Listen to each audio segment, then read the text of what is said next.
What is up, my friends? Welcome to a new global economic report. Today we're going to talk about the US. We're back talking about the US again. Yes, that's right. We're going to talk about the Fed, a new report that just came out, and we're going to start with student loans. Just a couple things, and we're going to touch on Ray Dalio and gold.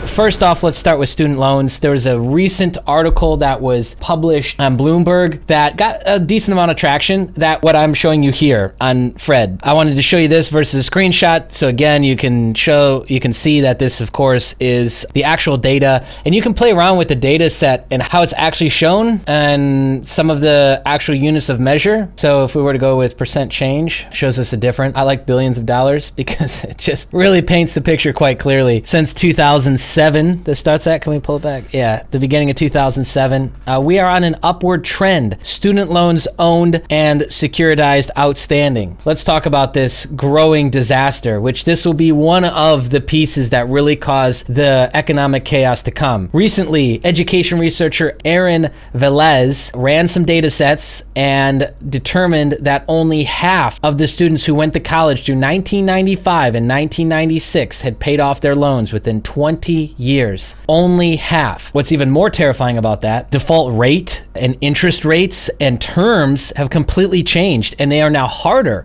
One could argue they are way harder now than in 1995, 1996 to pay it back. Furthermore, when a student goes to an outside entity to borrow the money, it actually boosts tuition because it pumps up artificial interest in the college itself, which then they raise tuition costs. And this whole cycle is giving the banks money, and it's giving the colleges money, and it's not giving the hardworking families, it's not giving the workers, it's not giving any of the people who should really get it, it's not giving them the actual money. Funny enough, we've seen a rise in college tuition costs, right? And it's outpaced the overall inflation by quite a bit. Maybe I'll dig up some stats on that and show that in a future video. This is a concern. We've got a couple of the variables that are looming and kind of creeping their head back into the game. Like, besides the stress with the trade war that's going on with China, besides the pressure that's still sitting there with Russia, besides the nuclear disarmament talk and conversation around North Korea, besides the insanity going around in America with US politics, there are non-prime loans that have essentially grown out of the 2008 financial disaster. Subprime mortgages are still in effect. We have centralized banks that are now taking a stand up against the Fed and vice versa. We have a lot of interesting things going on. We have student loan debt. There will also be an issue with not welfare, but Social Security. The Social Security realities are starting to kick in. I had heard from somebody not too long ago that when they filed for Social Security, they actually didn't get their first check for 18 months. Now, I don't know if that was like offset, so like the day they filed, the first check they got in 18 months was dating all the way back to like literally the day they submitted. I don't know how that worked, but they said they waited 18 months. Is that gonna be the case across the boards? I don't think so, but that is a part of the reality, okay? That is a piece of it. The percentage of student debt held by the federal government rose from 30% to almost 80% in 2010. Student loans now comprise about 45% of the federal government's total financial assets. 45%. Interesting, right?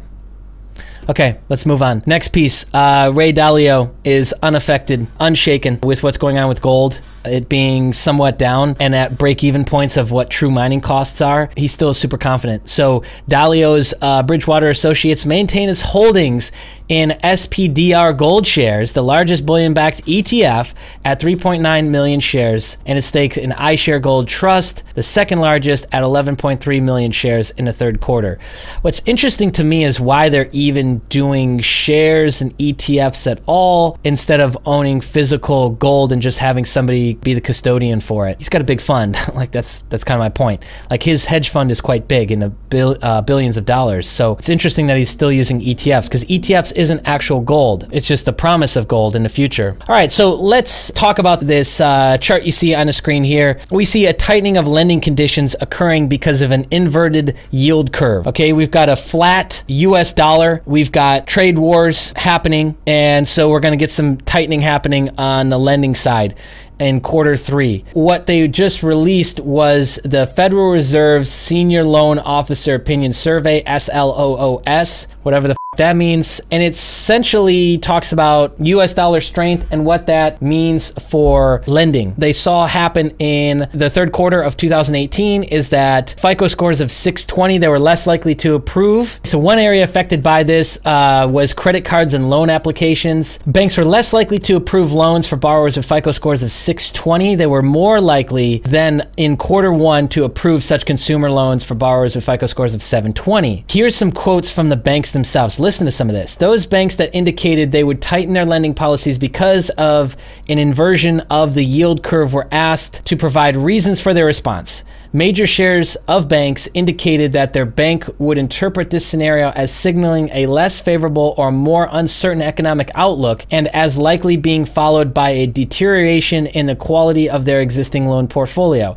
In addition, major shares of banks reported lending would become less profitable and their bank's risk tolerance would decrease in this scenario. That makes total sense, right? So all this is essentially showing you is that lending conditions are going to tighten up, and that's it. Because banks, I think they realize that even though if they got in a shitty position, they might get another bailout. Let's be honest, they might get another bailout in the US, but it's not guaranteed like it was in 2008, 2009, okay? Which that whole crisis started in 2006 and could have been avoided. What's interesting to me is just look at the overall landscape and how many economists now are screaming from the rooftops that we're facing a crisis. I mean, I'm seeing these pop up all over YouTube now. I'm seeing it pop up in my timeline like never before on Twitter. So the conversation is happening in the same ways that we saw it start to happen in 2007, and then 2008 it was already too late. And so I'm just wondering, as everybody else, how long this game can continue. So what I would suggest is to create a plan for yourself, create a plan for your family.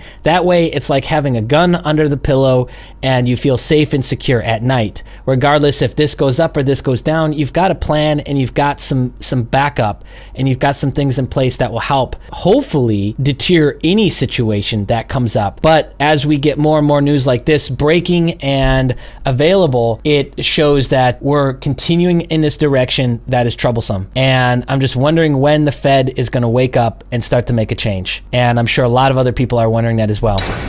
If you want to support this video, click the like button. If you got some comments, feedback, make a comment underneath the video. If this is your first time to the channel and you want to support us and you want more future content, then just click the subscribe button, hit the bell notification, and you should get a lot more of our stuff versus trying to Google search us or YouTube search us every time you want to come.